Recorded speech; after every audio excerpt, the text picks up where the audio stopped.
Oui, merci Monsieur le Président, Madame la Ministre, chers collègues. Nous défendons cette proposition de loi qui vise à reconnaître enfin la dette morale de la nation envers les rapatriés d'Indochine. Ces hommes et ces femmes ont fait le choix de la France, tous ont lié leur destin à notre pays. Ce choix, souvent fait au péril de leur vie, mérite bien plus qu'un hommage. En ce sens, créer des lieux de mémoire est une initiative juste et nécessaire. Mais monsieur le rapporteur, pardonnez-moi, mais vous n'avez pas du tout répondu. Comment accepter que ce texte censé honorer ceux qui ont choisi la France soit co-signé par le Parti communiste français?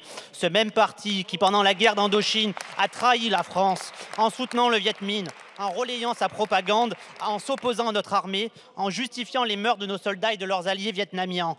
Ceci est un fait historique et irréfutable et une blessure encore vive pour de nombreuses familles. Monsieur le rapporteur, leur avez-vous seulement demandé dans vos auditions si elles acceptaient que leur mémoire soit associée à ceux qui ont soutenu leurs bourreaux? Rien ne l'indique dans votre rapport. Et pourquoi avoir exclu le Rassemblement national alors même que nous avons toujours défendu ceux qui ont choisi la France par loyauté? Vous insultez la mémoire des rapatriés dont beaucoup nous soutiennent et rejettent avec force le Parti communiste qui considère comme un parti de traîtres. Monsieur Faure, comment avez-vous pu en conscience instrumentaliser la belle cause des rapatriés d'Indochine pour de basses manœuvres politiciennes? Nous le savons, nous sommes tous deux députés de Seine-et-Marne et en réalité, vous êtes tenus par l'extrême gauche électoralement, sinon vous ne seriez pas député, monsieur Faure. Et l'histoire ne se réécrit pas, elle ne s'instrumentalise pas.